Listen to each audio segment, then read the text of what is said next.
हरिद्वार के मदरसों में पढ़ रहे हैं 623 हिंदू बच्चे, बल्कि 800 के करीब हिंदू बच्चे हरिद्वार के 30 मदरसों में पढ़ रहे हैं। उसकी सबसे बड़ी वजह यह है कि सबसे पहला नंबर तो उनके गांव में सरकारी स्कूल नहीं है। दूसरी बात, जो प्राइवेट स्कूल है उसमें फ़ीस बहुत ज़्यादा है। इस वजह से हिंदू बच्चे तालीम हासिल करना चाहते हैं और तालीम हासिल करने के लिए वो मदरसे में आए हुए हैं। देखिए, ये है मदरसे की हुस्न खूबी और ये है ख़ासियत कि मदरसा प्राइवेट होने के बावजूद, लोग अपने चंदे से चलाने के बावजूद उसमें जो है अच्छी तालीम दे रहे हैं, बगैर फ़ीस के, बगैर किसी से कुछ लिए, अल्लाह और उसके रसूल की रज़ा के लिए तालीम देते हैं।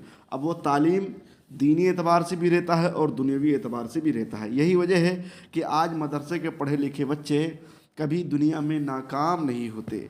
उन्हें कहीं न कुछ मिल ही जाता है और वो दीनी हैसियत में जहाँ अच्छे होते हैं, दुनियावी हैसियत में भी बहुत पीछे नहीं होते हैं, बल्कि उसमें भी काफ़ी जानकारी होती है। और यही वजह है कि हमारे गैर मुस्लिम बच्चे भी मदरसे में पढ़ रहे हैं। अगर उनके मुआफिक कुछ पढ़ाई ना होती तो वो क्यों आते, बल्कि इस्लाम की तहज़ीब से उन्हें काफ़ी अच्छा लग रहा है और काफ़ी मुतासिर हो रहे हैं। इसी बुनियाद पर वो अपने बच्चों को मुसलमान मदरसों में भेजते हैं ताकि वो कुछ दीनी बातें और कुछ अखलाकी बात भी सीखें और अपनी दुनियावी बात भी सीखें, ताकि दुनिया और आखिरत सब चीज़ सीख सकें।